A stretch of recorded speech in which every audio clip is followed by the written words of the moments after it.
ያገኘንበት ጊዜ በጣም ብዙ ነው። እንግዲህ ተመልከቱ፣ የማይታየው ኃይል በሚታይ ተግባር እየተገለጠ የሰው ልጅን ሕይወት ላይ አደጋ የሚጥል የነርቭን ስሜቶች የሚያበላሽ መንፈሳዊ ጉዞአችን ላይ እምነትን የሚያጨነግፍ እግዚአብሔርን ስሙን እንዳጠሩ ዝም የሚያደርግ ጠላት ሲገሰጽ ሰውነታችን እሱ ሙሉ ሰው ነው፣ እሱን ጠይቁት እንደተባለው እንደ ቅዱስ ቃሉ ወደ ሙሉነት ወስዶ እምናነክስ የነበረውን አቁሞ የደከምን የነበርነውን አበርትቶ የወደቅን የነበረውን አንስቶ የዞረብን የነበርነውን እንደ ሰው እንድናስብ አድርጎ የሚመራን እግዚአብሔር ስሙ የተመሰገነ ይሁን።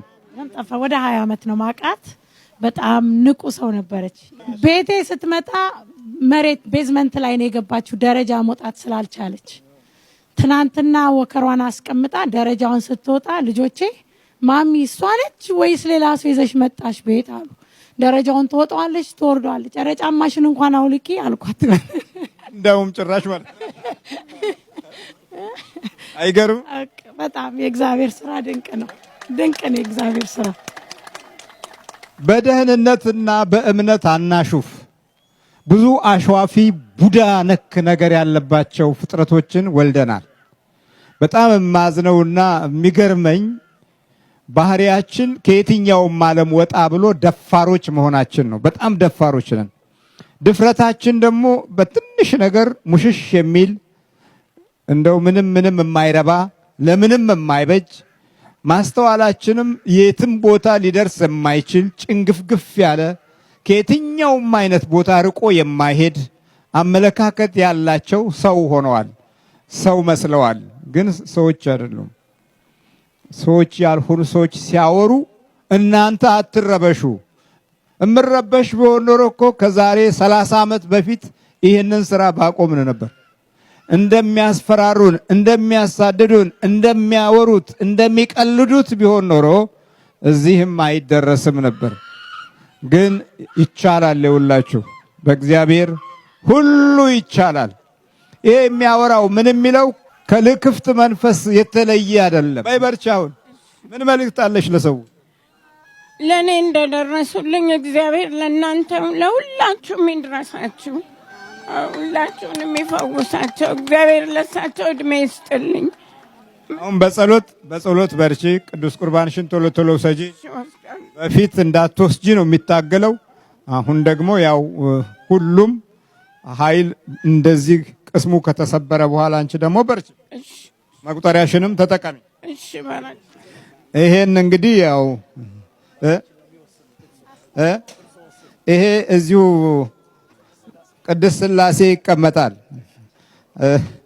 ለቅድስት ሥላሴ እዚሁ ይቀመጣል። ወደፊት ስንመጣ ደካሞች ደግሞ በጣም ለደከመ ሰው እንሰጠዋለን ማለት ነው። እንደምን አለሽ? እግዚአብሔር ይመስገን። ናዝሬት ይባላል። ከተዋ ነው የመጣሁ። ለ5 ዓመት በእግሬን ያለ ጫማ መርገጥ አይችልም። ይሄን እግሬን እንደዚህ ብሎ ነው የነበረ። አሁን አርብና ትናንትና በሃው በረጩት እግሬን እዮት ምስክር በእግሬን ይሄዳለሁ፣ ያለ ጫማ እንራመዳለሁ። ተመስገን ፈጣሪ። ማለት አለ ጫማ እንዴት ነው? አያራምድሽም? አያራምደኝም። መርገጥ አይችልም። አንሱኝ ያዙኝ ይላሉ። ማን ነው ካንቺ ጋር ያለው? ዘይዳለች። ሰርጀሪም ብሎኝ ነበር አላደረኩም።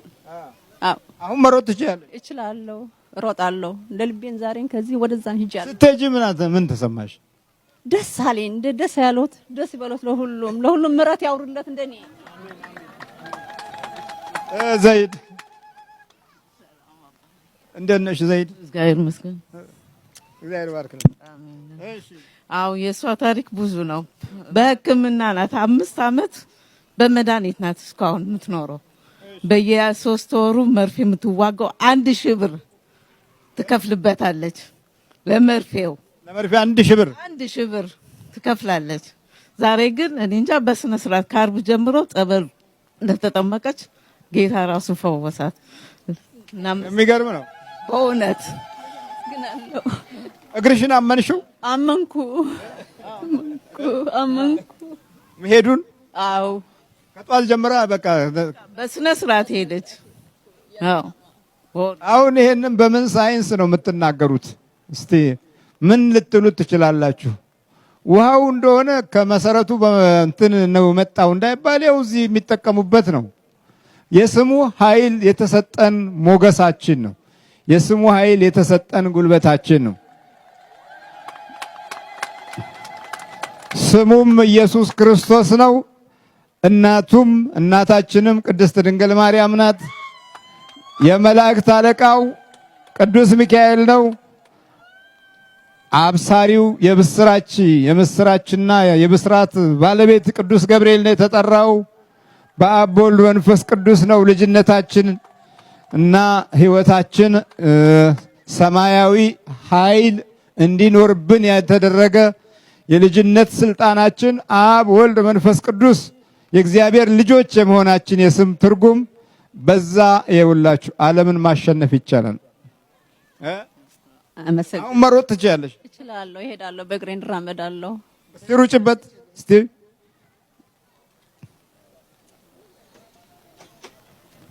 ያው በፊት አትችልም ነበር፣ እንደዚህ መሄድ አትችልም ነበር። ምንም አትችልም፣ በቃ አትችልም፣ አግዙኝ ምናምን ነበር የምትለው። አግዙኝ ነው? አዎ፣ ሁሉ ጊዜ እንደዛ ነበር። ባሏ ተቸግሮ ነበር። የታል ባሏ? ግን አልመጣም። እኔም ከኔ ጋር ናት የመጣችው። በይ እንግዲህ አሁን በርትተሽ መጸለይ። እሺ። አስመራ ነሽ? አስመራ እኔ ኦቶዋ ነው የሚኖረው እኮ አስመራ ማዕረይ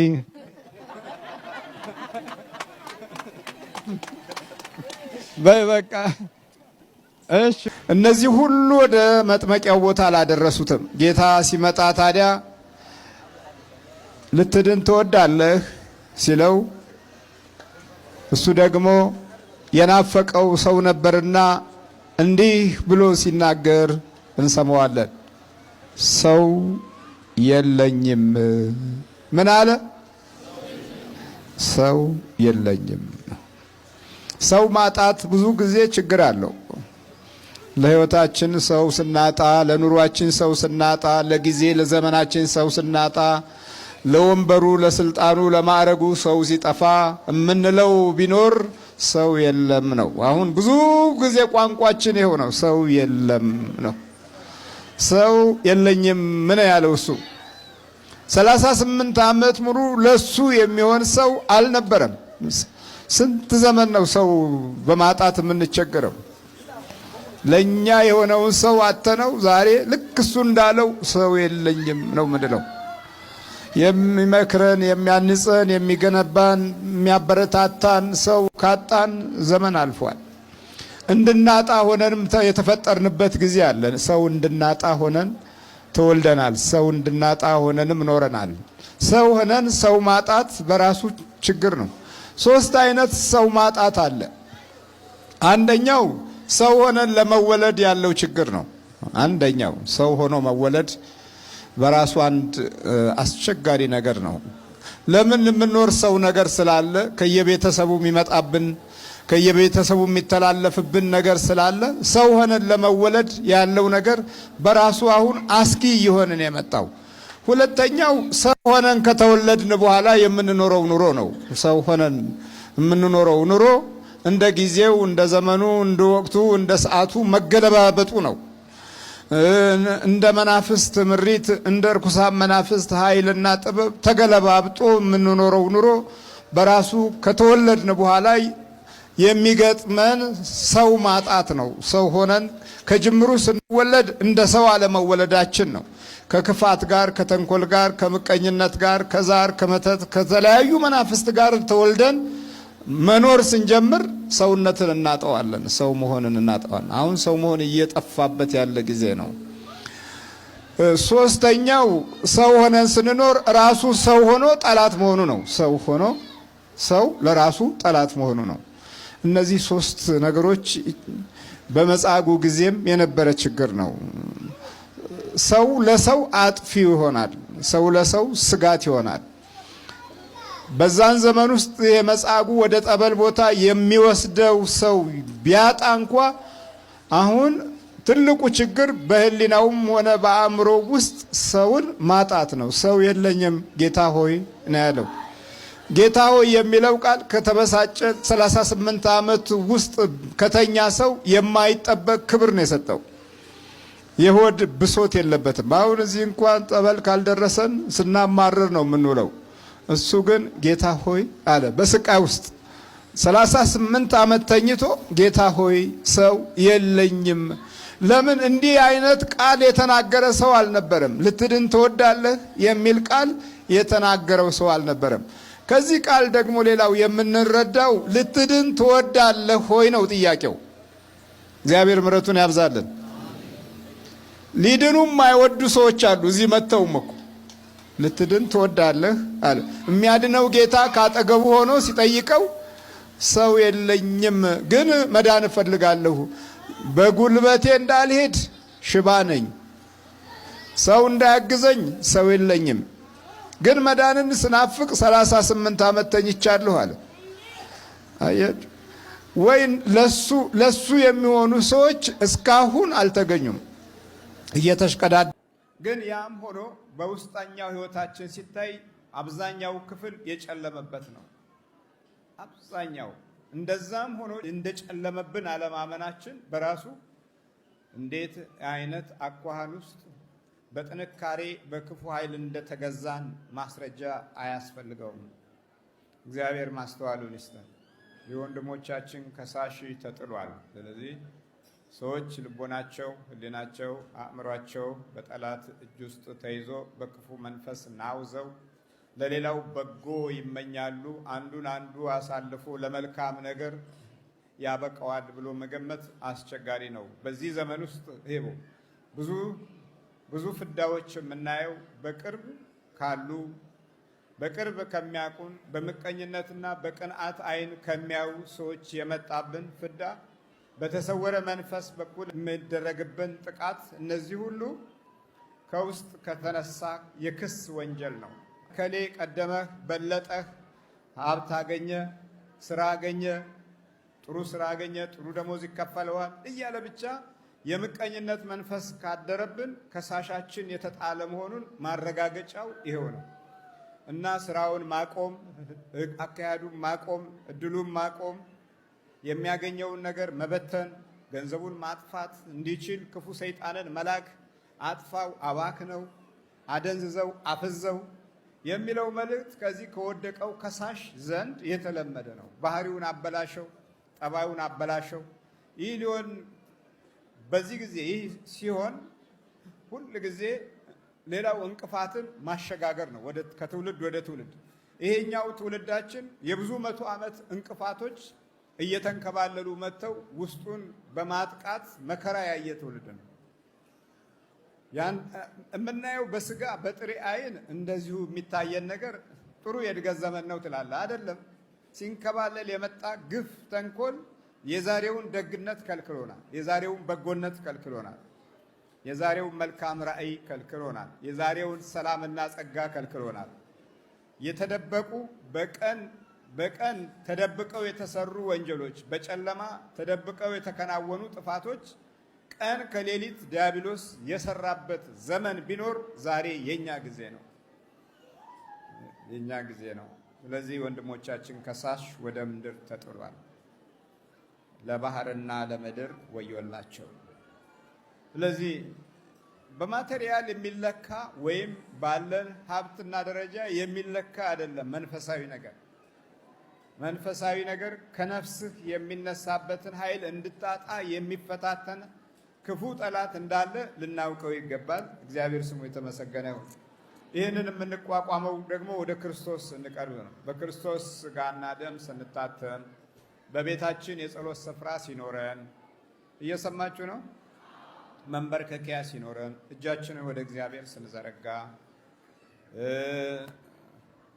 ንስሐ ሲኖረን፣ የበደል ስርየት እንድናገኝ ውስጣችንን ስናዘጋጅ፣ የይቅርታ ጸሎት ስንማጸን፣ ከውስጣችን የምንናገረውን ሐሳብ ስናውቅበት፣ ከውስጥ መናገር፣ ከውጭ አይደለም፣ ከውስጥ መናገር ለእግዚአብሔር ከውስጥ ስትናገር እግዚአብሔር በረከቱን፣ ሰላሙን፣ ጸጋውን ይሰጠናል። ስለዚህ በቅዱስ ቁርባን ታትመን በመንፈሳዊ ጸጋ ተባርከን የመንግስቱና የተቀደሱ ሕዝቦችና ዘሮች እንድንሆን እግዚአብሔር አምላካችን ይርዳል። አሁን ከሁሉ በላይ የሚያስፈልገን ዝነኛ ሰው መሆን አይደለም። የተቀደሱ ሰዎች፣ የተቀደሱ በተንኮል የበለጸጉ ሰዎች መሆን አይደለም የሚያስፈልገን፣ በእግዚአብሔር የተቀደሱ ሕዝቦች፣ ለነገ ክፋትን የሚያቆሙ ትውልዶች። ዛሬን ለነገ ክፋት ማቆም አይደለም፣ ዛሬን ክፋት አቁመን ለነገ ሰላም የምንሆን ሰዎች። ዛሬ ህሊናን እና ሌላውን ህይወት በምቀኝነት አይን የምናደነዝዝ መሆን የለበትም። ነገን ብርሃን የምንሆን ሰዎች እንድንሆን እግዚአብሔር አምላካችን ይርዳል። መንፈሳቸውን ወረስ ነው። መንፈሳቸው ከህይወታችን ጋር ተስማማ፣ መታወክ የበዛብን ሆነ። ስለዚህ እንዲህ እንዳይሆን ጸሎት መጀመሪያ ከልቦና ውስጥ አብሮ መውጣት አለበት። ስትጸልየው አብሮት ይወጣል። ቀጥሎ ከአእምሮ ጋር ትስማማለህ። ቀጥሎ ከህሊና ጋር ትስማማለህ። እነዚህ ሶስቱ መስመሮች አንድ በሚሆኑበት ጊዜ እግዚአብሔር ካንተ እልፍኝ ውስጥ ሳይሆን ካንተ ልብ ውስጥ ነው ያለው። ከናንተ ጓዳ ውስጥ ሳይሆን ከናንተ ህሊና ውስጥ ይሆናል፣ በመንፈስ ቅዱስ ማለት ነው። ከዚህ በኋላ ወሬኞች ሲመጡ ወሬ አልወድም ትላለህ። አሜት አልወድም፣ ነገር አልወድም፣ አልፈልግም። ሌላ እንጫወት፣ ስለ መንፈሳዊ ጸጋ እንጫወት፣ ስለ እግዚአብሔር ክብር እንጫወት ብለህ ቋንቋ ታስለውጣላችሁ። አለበለዚያ ግን ይሄ በእንትን የቃልና የድምፅ ብቻ በሚሆንበት ጊዜ መናፍስቱ ራሱ ህይወትን አብሮት ይለምደዋል። ልብህን ይለምደዋል፣ አእምሮህን ይለምደዋል፣ ጠባይን ይለምደዋል፣ እንቅስቃሴህን ይለምደዋል። ከዛ በኋላ ወደፊት ስትሄድ እሱ የሆነ ገመድ አበጅቶ ወደኋላ ይጎትታል። ወደፊት ስትሮጡ እሱ የሆነ መሰናክል አበጅቶ እንድትደክሙ ያደርጋችኋል፣ እንድትዝሉ ያደርጋችኋል። ለበረከት የምትዘጋጁበትን መንፈስ ከህይወታችሁ ያርቃል። እግዚአብሔር ማስተዋሉን ይስጠን።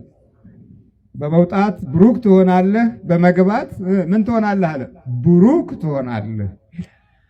ይህ የሚሆነው እንግዲህ የጸሎታችንን ምላሽም ለመቀበል አእምሯችን በራሱ ሲዘጋጅ ነው። አንዳንድ ጊዜ በደንብ ትጸልዩና ምላሹ ሲመጣ የጎደለላችሁ ሲሞላ ደግሞ ትረሱታላችሁ። ስለ ባል ትጸልይ የነበረችው ባል ታገባች በኋላ ልጅ ከወለደች በኋላ የለም እግዚአብሔር የለም ትረሳዋለች። ስለ ቤት ትጸልይና በደንብ ቤት ስታገኝ ከክፍል ከአልጋ አልጋ ከመኝታ ከጓዳ ስትቀይር እግዚአብሔርን ትረሳዋለች። ይሄም ሌላ ችግራችሁ ነው አይደልን? ስለዚህ ትረሱታላችሁ። መርሳት የአሁኑ ትውልድ ትልቅ ችግሩና ጉዳቱ ነው። ስለ ገንዘብ ትጸልዩና የገንዘቡ ካዝና ውስጥ ያስገባችኋል እግዚአብሔር። የገንዘቡ ካዝና ውስጥ ትገቡና እንደገና አስራቱን ትሰርቃላችሁ፣ አትሰጡም። በረከት የሚባለውን ነገር ትረሱታላችሁ። ወደ ቤተሰብም ትረሳላችሁ፣ ወደ እናትም ትረሳላችሁ። ግን የገንዘቡ ካዝና ውስጥ ገብታችኋል። አሁን ብዙ ማድረግ ትችላላችሁ። በዚህ ጊዜ እግዚአብሔርን ትረሱታላችሁ። በዚህ ጊዜ ደግሞ እንዴት እንደሚጠፋ አይታወቅም። አንዷ ቀማኛ መታ ያንን ገንዘብ ካዝና ትወስድባችኋለች። አንዷ ሌባ፣ አንዷ ቀላጤ በቃ ብድግ አድርጋ ትወስደዋለች። በምን መንፈስ ትከላከሉት? የሰጣችሁ ጌታ ፊት አልነበራችሁም። ስለዚህ ዝም ይላችኋል። የዚህ ጊዜ አንዱ ክፉ መንፈስ መጥቶ እንቅልፍ ይከለክላችኋል፣ ሰላም ይከለክላችኋል፣ በረከት ይከለክላችኋል፣ ህሊና ይከለክላችኋል፣ ማስተዋል ይከለክላችኋል። ሁሉም ነገር ጎዶሎ አድርጎ ያሳያችኋል። ማልቀስ ብቻ ነው እያለ ማልቀስ የዚህ የአሁኑ ትውልድ አንዱ ሌላው የዋናው ክፍል የመጥፋት ምልክት ነው። እያለው ማልቀስ፣ እየያዘው ማልቀስ፣ እየበላ ማልቀስ፣ እየጠጣ ማልቀስ። ድሮ አገር ቤት ሆነን የምናስበው ሌላ ነው። አሁን እዚህ የምናስበው ሌላ ነው። በሁሉም መንገድ ሌላ ነው። ድሮ እዛ ሆነን የነበረን ፍቅር ሌላ ነው። አሁን እዚህ ሆነን ያለን ፍቅር ጠፍቷል። ፍቅሩ ጠፍቷል። ራሱ ፍቅሩ ሲጠፋ እጅና አእምሮ እንኳ ይጣላል። እዚህ ሀገር እዚህ እንኳን ከሌላ ሰው ልትፋቀሩ መጀመሪያ ልባችሁ ከእጃችሁ እጃችሁ ከአእምሯችሁ አይስማማም። እንደተጣላ ነው የሚለው። ፕሮግራሞቻችሁ ሁሉ ግማሹ በራሳችሁ እጅ እየተፋለሰ ነው። ለወር የሚበቃውን ባጀት ለ15 ቀን የምታደርጉበትን አጋጣሚ በመንፈስ እየተመራችሁ ታበክሙታላችሁ። አንድ ተራ መንፈስ ብዙውን ነገር አበላሽቶ ራሳችሁን ይዛችሁ ትላላችሁ። በቃ ዘንድሮስ ላብድ ነው እያላችሁ ራሳችሁን የምትመቱ ስንት ናችሁ? ማህበዴ ነው ዘንድሮ በቃ ሳላብድ አልቀርም ዘንድሮ እያል የመናፍስቱን ድርጊት በግልጽ እየተናገርን ድርጊቱን እየገለጽን ነው የምንኖረው። እግዚአብሔር ማስተዋሉን ይስጠን። ይሄ ማህበራዊ ነውጣችን ነው፣ ከውስጥ ያሉ ችግሮቻችን ናቸው። ሌላው ከዚሁ ጎን ደግሞ እግዚአብሔር እንደሚሰጥ ልቦናችን እንዳያምን ተደርጎ ደግሞ ውስጣችን አዳም ወዴት ነህ ያልከኝ በፍቅር ድምፅ ፈለከኝ አልብሰኝ ነጩን ልብስ እወድሃለሁ ኢየሱስ አከብረሃለሁ ክርስቶስ